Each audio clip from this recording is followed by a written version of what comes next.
उपराष्ट्रपति साहब, अपने पद का तो ख्याल किया होता। आपका पद एक संवैधानिक पद है, आपका पद राजनीति से ऊपर है, आपका पद पक्षपात से ऊपर है। और आज आपने मोदी जी की तुलना महात्मा गांधी से कर डाली, मोदी जी को युग पुरुष बता डाला। आज आपने अपने पद को शर्मसार किया है। कायदे से तो यह कहना बनता है कि आपने चाटुकारिता की हदों को पार किया है, पर मैं ऐसा नहीं बोलूँगा। कायदे से तो यह भी कहना बनता है कि आपने अपने पद को शर्मसार किया है, पर मैं ऐसा नहीं बोलूँगा। कायदे से यह भी कहना बनता है कि आपने अनुशासन की हदों को पार किया है, पर मैं ऐसा नहीं बोलूँगा। दोस्तों देखिए, उपराष्ट्रपति जी ने मोदी जी की तुलना कैसे महात्मा गांधी से की, सुनिए ज़रा। मैं आपको एक बात कहना चाहूँगा। पिछली शताब्दी के महापुरुष महात्मा गांधी थे, इस शताब्दी के युग पुरुष नरेंद्र मोदी हैं। उपराष्ट्रपति साहब, मैं आपसे एक प्रश्न पूछना चाहता हूं।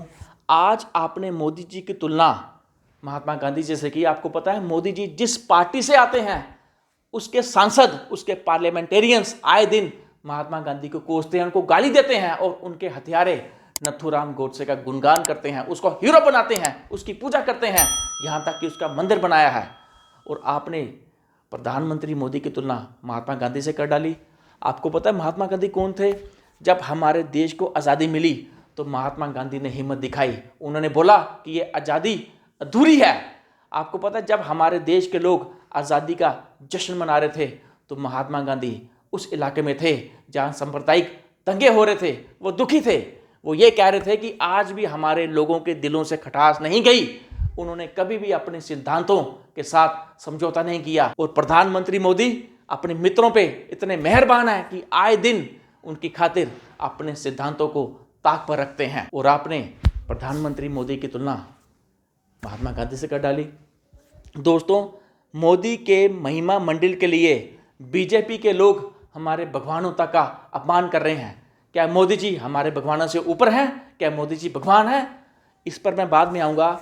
सबसे पहले मैं फिर उपराष्ट्रपति साहब पे आता हूँ। इन्होंने पहले भी संवैधानिक परंपराओं की धज्जियां उड़ाई हैं। जब भी अपोजिशन के मेंबर्स, चाहे कांग्रेस हो, चाहे आम आदमी पार्टी के संजय सिंह या राघव चड्ढा हो, इन्होंने उनको निलंबित किया। जब भी गवर्नमेंट के खिलाफ ये लोग मोर्चा खोलते थे, इन्होंने उनको निलंबित किया। आपको याद है जब उपराष्ट्रपति साहब जब पश्चिम बंगाल के गवर्नर थे तब कैसे ये सड़कों पर आ गए थे ममता बनर्जी के खिलाफ, जैसे ये बीजेपी के हों।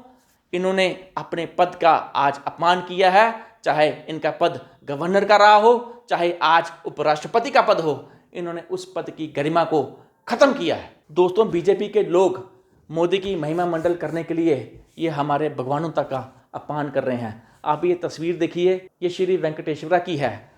इस तस्वीर में मोदी जी शेषनाग के सामने हैं, मतलब शेषनाग पीछे है। इस तस्वीर में बीजेपी का जो प्रचार तंत्र है मोदी जी को विष्णु का अवतार बताने में लगा हुआ है कि ये विष्णु का अवतार है, कि मोदी जी भगवान हैं। दोस्तों, हम में से कितने लोग ऐसे करते हैं? क्या कैमरे के सामने आना ही सब कुछ है? क्या इस तरह सरकारें चलती हैं?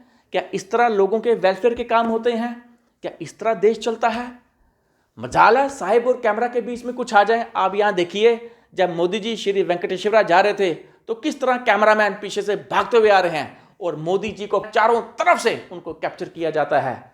दोस्तों, इस तरह सरकारें चलती हैं। आपको याद है जब मोदी जी बनारस में गंगा में डुबकी लगा रहे थे तब भी कैमरा चारों तरफ से था, चारों तरफ से कैमरा। इस तरह सिस्टम चलता है।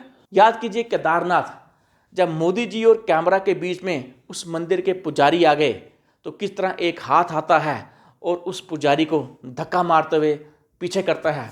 क्या इस तरह पुजारी का अपमान करना सही था? उस मंदिर में क्या मोदी जी पुजारी से ऊपर हो गए? क्या मोदी जी भगवान हो गए? दोस्तों, ये घटनाएं आए दिन होती हैं और आए दिन ये तस्वीरें मीडिया हमें दिखाती है। दोस्तों, याद कीजिए 2019 का लोकसभा का चुनाव, किस तरह मोदी जी गुफा में बैठे हुए थे और पूरा दिन कैमरा वहीं पे तस्वीर लगाए बैठा हुआ था। पूरा दिन वो चला। जब भी इलेक्शंस होती हैं या तो मोदी को गुफा में बैठकर पूरा दिन वो चलाया जाता है या तेजस में उड़ान भरते हुए दिखाया जाता है। और मीडिया में दिखाया जा रहा था जब मोदी जी तेजस में बैठे हुए थे, कांप उठा पाकिस्तान, पाकिस्तान डर गया, मोदी जी तेजस उड़ा रहे हैं। मेरे मीडिया के बंधुओं, मोदी जी तेजस नहीं उड़ा रहे थे, वो पायलट तेजस उड़ा रहा था, जिसकी एक भी तस्वीर मोदी जी ने शेयर नहीं की। और अगर पाकिस्तान मोदी जी के तेजस में बैठने से डर जाता है तो मोदी जी को हमेशा के लिए वहां बिठा दीजिए, पाकिस्तान डरता रहेगा, चीन डरता रहेगा, मोदी जी को बाहर ही नहीं आने दीजिए, जिस तरह आप बता रहे हैं। दोस्तों, चुनाव वाले दिन एक ही व्यक्ति को पूरा दिन टीवी में नहीं बता सकते, ये चुनाव आयोग के दिशा निर्देशों के खिलाफ है। लेकिन मजाल है चुनाव आयोग प्रधानमंत्री के खिलाफ एक भी कार्रवाई कर जाए। चुनाव आयोग अपोजिशन लीडर्स के खिलाफ कार्रवाई करेगा, उन पर दबिश डालेगा, लेकिन मोदी जी के खिलाफ ना, मोदी जी के खिलाफ कोई कार्रवाई नहीं करेगा। दोस्तों, ये जो सिस्टम है, चाहे पूर्व जजिस हो, चाहे चुनाव आयोग हो, चाहे उपराष्ट्रपति का ये बयान हो, चाहे मीडिया हो, मीडिया को मैं नहीं बोलूंगा क्योंकि मीडिया तो दंगाई है, लेकिन ये सब लोग संवैधानिक परंपराओं का उल्लंघन कर रहे हैं। दोस्तों, इसलिए मैं कहना चाहता हूं कि आज अगर कोई पार्टी जीतती है, चाहे अखिलेश यादव हैं, चाहे केजरीवाल हैं, तो ये चमत्कार से कम नहीं है, क्योंकि ये सिस्टम पूरा इन लोगों ने हैक कर दिया हुआ है। और उपराष्ट्रपति का आज का बयान ये भी सिस्टम को हैक करने जैसा है। दोस्तों, एक बार फिर श्री वेंकटेश्वरा की ये तस्वीर देखिए और इस तस्वीर के पीछे की सोच को समझिए, मानसिकता को समझिए। इस तस्वीर के जरिए बीजेपी अपने अंध भक्तों को यह कहने में जुटी हुई है कि मोदी जी भगवान का अवतार हैं, जबकि मोदी जी भगवान का अवतार नहीं है, वो एक राजनीतिक व्यक्ति हैं। और इतने कमजोर राजनीतिक व्यक्ति, जब मणिपुर जल रहा था तो एक शब्द भी मोदी जी के मुंह से नहीं निकला। क्या अगर आज महात्मा गांधी होते तो क्या वो मणिपुर पे नहीं बोलते? जब हमारे महिला पहलवानों के खिलाफ उनको पुलिस घसीट रही थी, मोदी जी के मुंह से एक शब्द नहीं निकला। अगर आज महात्मा गांधी होते तो क्या उन महिला पहलवानों के फेवर में वो नहीं बोलते? क्या ब्रिजभूषण के खिलाफ मोदी जी को कार्रवाई नहीं करनी चाहिए थी? अगर आज महात्मा गांधी होते तो क्या ब्रिजभूषण के खिलाफ कार्रवाई करने पर क्या वो दबाव नहीं डालते? क्या वो पूरा सिस्टम खड़ा नहीं कर देते? क्या सिस्टम के वो खिलाफ नहीं होते? दोस्तों, इस तरह मोदी जी की तुलना महात्मा गांधी से करना ये एक शर्मसार है। मोदी जी कभी भी महात्मा गांधी नहीं बन सकते, चाहे वो हजारों जन्म ले लें, मोदी कभी भी महात्मा गांधी नहीं बन सकते। महात्मा गांधी पूरे विश्व के लिए एक प्रेरणा है और इस तरह उपराष्ट्रपति साहब का मोदी जी की तुलना महात्मा गांधी से करना, उन्होंने आज अपने पद को शर्मसार किया है। हम सबको अफसोस है।